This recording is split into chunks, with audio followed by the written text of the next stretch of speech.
President Ruto tells off opposition over finger-pointing trait, claiming leadership is about taking responsibility and giving solutions.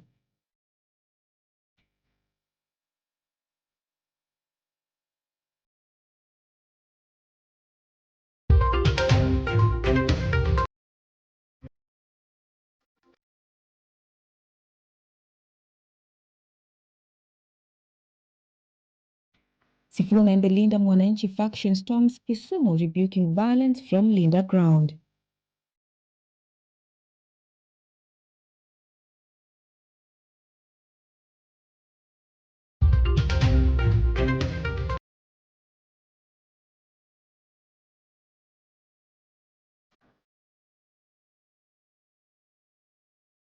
The united opposition led by DCP leader Rigathi Gachagua critiques the government as they wrap up Mombasa tour.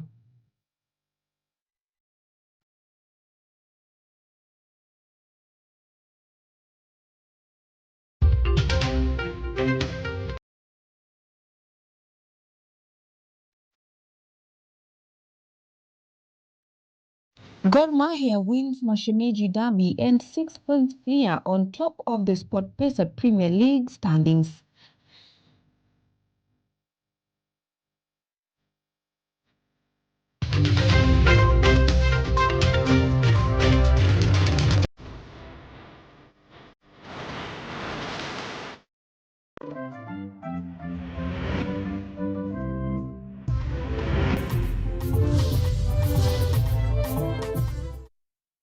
This is Weekend Live with Ochieng, Cynthia.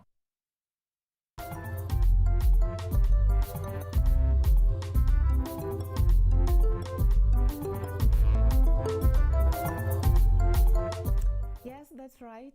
I'm Ochieng, Cynthia. With me is Mutava Mungeli. Good evening. This is KUTV Weekend Live.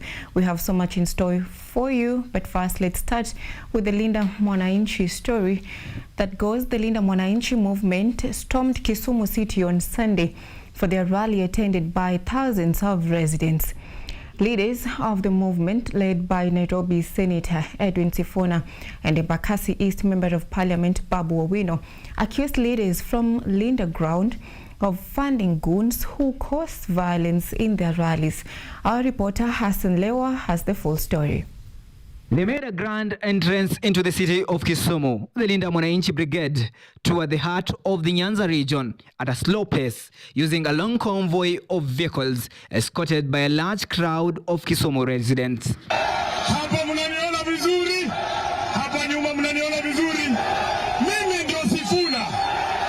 Before this colorful convoy reached the middle of Kisumu city, leaders of the Linda Mwananchi movement attended a Sunday service in Nyalenda, where they expressed criticism towards leaders from the Nyanza region, claiming that they had planned to disrupt their meeting. Unakuja kwa fujo, unakuja kwa amani, unakuja na mapenzi, unakuja kusalamia watu wako, unakuja kusalamia wazazi wako.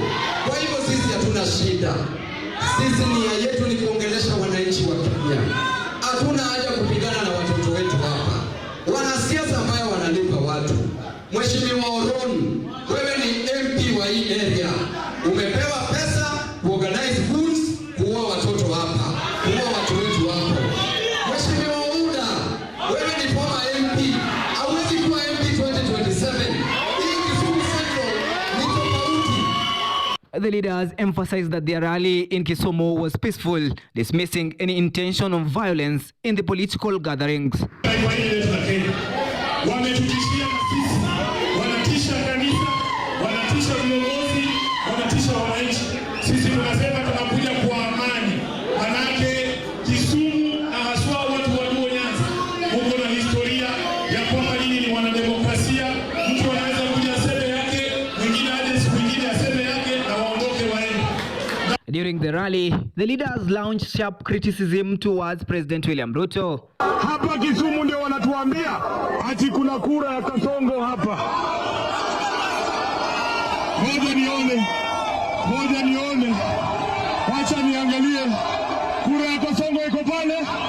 Hapa kuna kura ya Kasongo. Hapa kuna kura ya Kasongo. Huku kuna kura ya Kasongo. Mnasemaje Kisumu?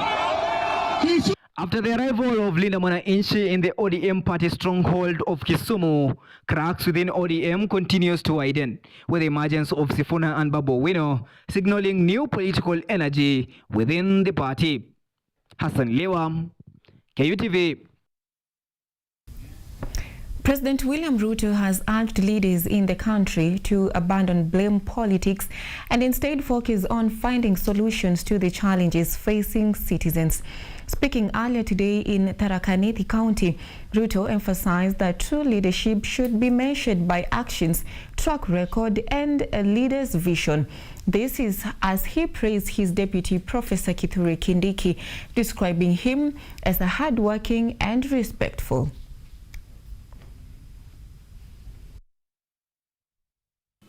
Umoja ni nguvu. United we stand. Lakini tukigawanyana kikabila, kidini, nani yako na pesa, nani hana, we will not make progress as a nation. Vile tumeambiwa hapa na wachungaji, ndio nawaambia ndugu zetu wote, sisi wote tuko na nafasi. Kila kiongozi yako na nafasi. But leadership is not about finger pointing. Leadership is not about looking for somebody to blame. Leadership is about seeking solutions for all the challenges and the problems we have as a nation. And James Njenga, the presiding bishop of Victorious Gospel Ministries, has cautioned against acts that could jeopardize President William Ruto, rather encouraging leaders to and citizens of the Mount Kenya region to maintain respect for the presidency and exhibit political prudence. Speaking at Manyata constituency during Moses Mugendi's ordination as a priest, Bishop Njenga stressed that the head of the state should be permitted to rule peacefully till the conclusion of his term without being undermined or insulted, regardless of public discontent.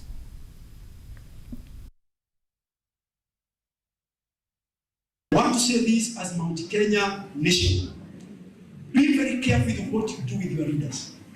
If you continue with that behavior, you may never have a king from this mountain. Hata kama hampendi anayewaongoza, nyamazeni, wacheni nyumbani polepole, usitamke maneno. Pray for your leaders so that they may lead you in peace. Waombeeni viongozi wenu ili waongoze kwa hebu sikiza tena, waongoze kwa nini? Ndivyo tunafanya. Mimi ukifanya hiyo, mimi sipendi kwa hiyo maneno. And God is my witness. I don't. Because I know the repercussion. Whenever you do evil things and bad things to the authority that God has given you, you are entertaining a curse over your land.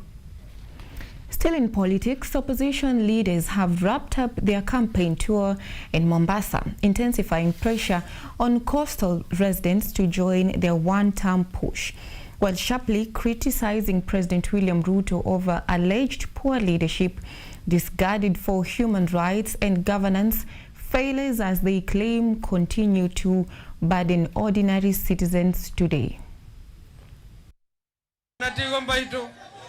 Kwa hivyo ikiwa wewe ni mzaliwa wa Mombasa, unafanya kazi Mombasa, usikubali kuchukuliwa upelekwe Kitui, Machakos, Makueni. Kwako ni Mombasa.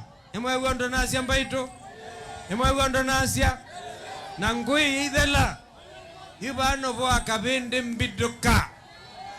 Yutwe kwa dhoni. Twangie kwetu kesi ukoni. Na kwa hivyo ndio ninawasihi nyinyi kwanza mjiame na kadi zenu.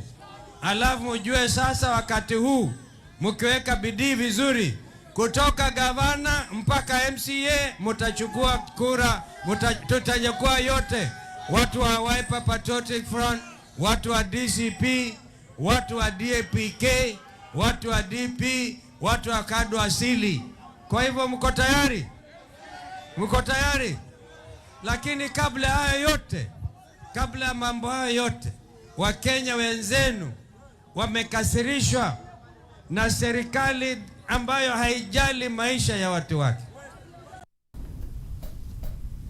And to a sad story, a fatal road accident has claimed 7 lives and left others injured.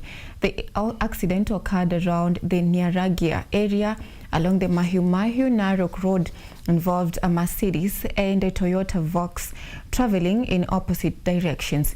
Police say the truck driver lost control, leading to a head-on collision. The Vox driver and all 7 passengers, 3 men and 4 women, died on the spot, as the truck driver sustained serious injuries and was rushed to Narok Teaching and Referral Hospital. Bodies were also moved to the hospital mortuary as recovery efforts continue.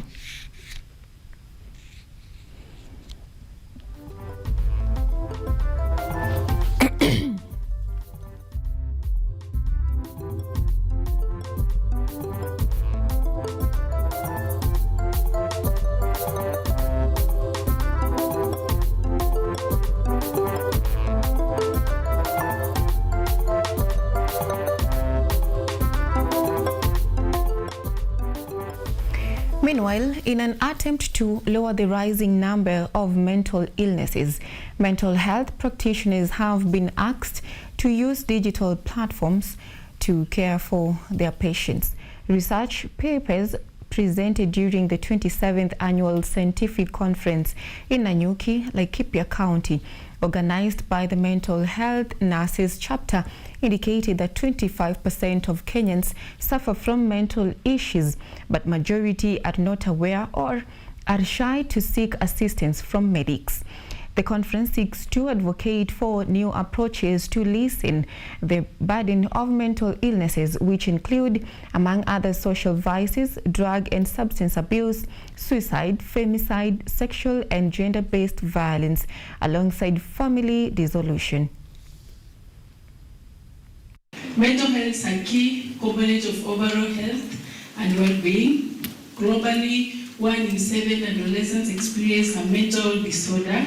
Depression, anxiety, and behavioral disorders are the most common conditions. Suicidal remains a leading cause of death among youth aged 15 to 29 years. In Kenya, mental health concerns among youth are steadily increasing. Drivers include unemployment, poverty, and academic pressure. Family instability, substance use, digital stress also contribute significantly. Rural areas face greater challenges due to limited access to services.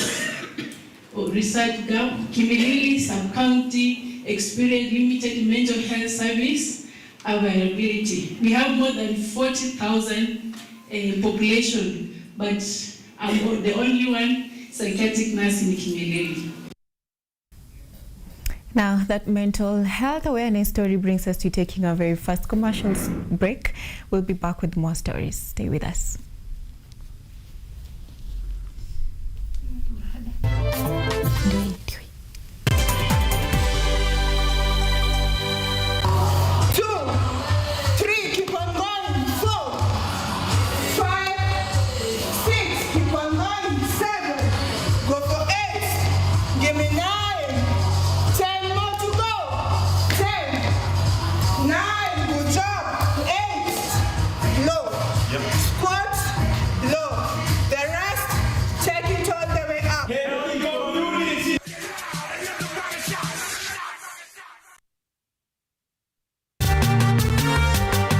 Wanasema kula uhondo kwa taka matendo, na bila shaka matendo yake yakazaa uhondo. Bidii na panda shuka zake zikamfanya awe mwanga wa dunia. Pauline Care ni mwalimu wa walimu. Nilijua nilikuwa ninataka kufanya kwa mochari. Nilijitolea kimasomaso, nikasema manake nimeenda shule kama wenzangu wa kiume, nitafanya kazi kadri na uwezo wangu. Inafika mahali ile game yenye umesema hiyo ndio unaenda ku give up na uachane na boxing, ndio unapata WBC. Fahamu mwanamke huyu kwa utendeti zaidi ukitazama kipindi cha Mwanamke Mwake Mwake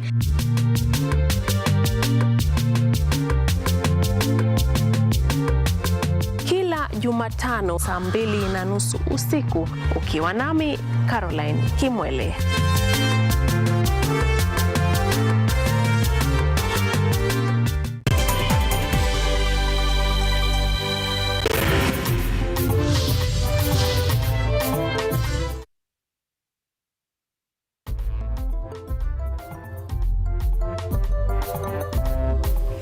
Welcome back. And in efforts to mobilize and transform the society within Roysambu constituency, young people from the area are organizing a beauty pageant competition to promote creativity in the community and advance sustainable development goals.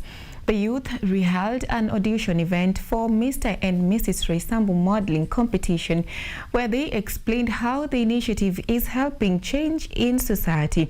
Hassan Lewa reports. Once again, youth leaders from Roysambu constituency are organizing the Mr. and Miss Roysambu modeling event. First held in 2025, the competition has become a pillar for young people in the constituency involved in modeling.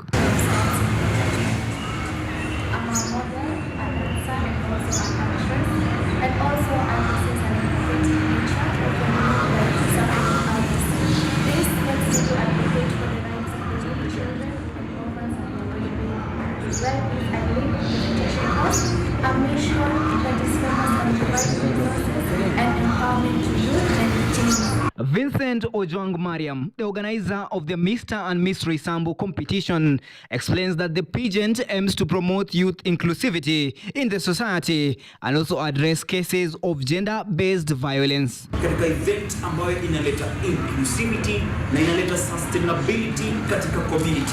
Hapa hivi tumejeza watu ambao wana advocate ili kuwe na mental health ambayo inawafaa. Wengine wanaongelea kuhusu jinsi ambavyo wanasukuma gender-based violence ziishe kwa community. This modeling competition seeks to transform the society through creativity.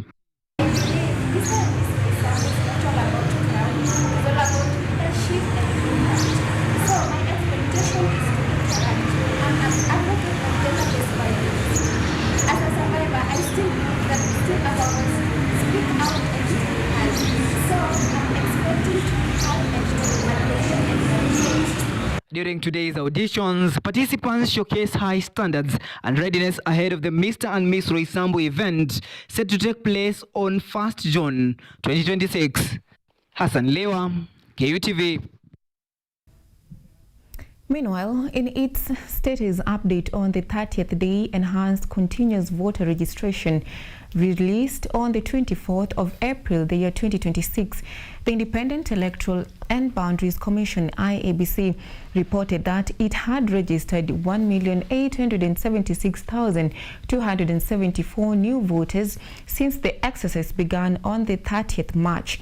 According to the report, so far, Nairobi leads on new registration with 209,000 voters, followed by Kiambu with 97,557 voters, as Nakuru follows closely in third with 81,166 voters. Mombasa only registering 41,444 new voters. The nationwide registration exercise is set to end on the 28th of April 2026. Upon its conclusion, the IEBC notes that the continuous voter registration will proceed at 57 Huduma centers, IEBC offices in all 290 constituencies, in Customer Experience Center at the Commission's headquarters in Nairobi.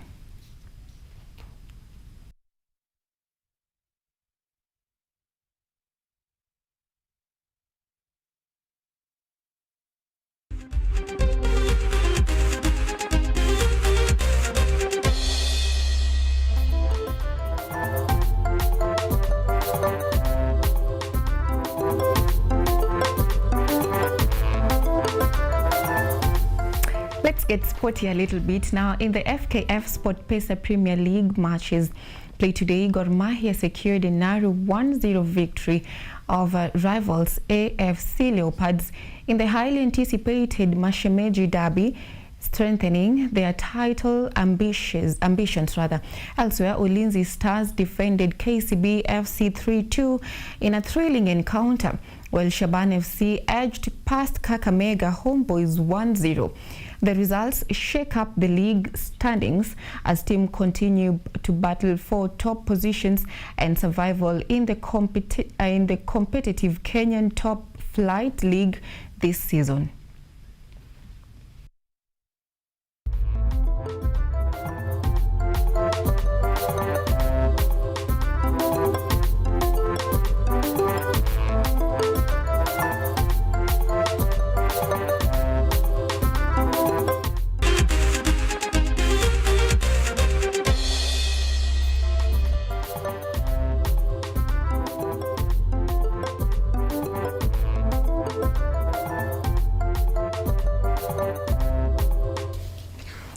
Well, that is all we had for you tonight on the 26th of April, the year 2026. Trust you've been informed. Thank you for your time, trusting us to get you informed on the latest developments across and beyond the country.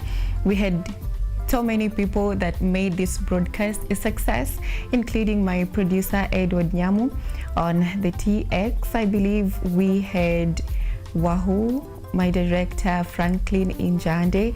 We also have Lucy on the digital. Well, just to tell you that it has been a pleasure being with you tonight. And Mutava Mongeli has been our sign language interpreter. My name is Ochieng Cynthia. See you next time.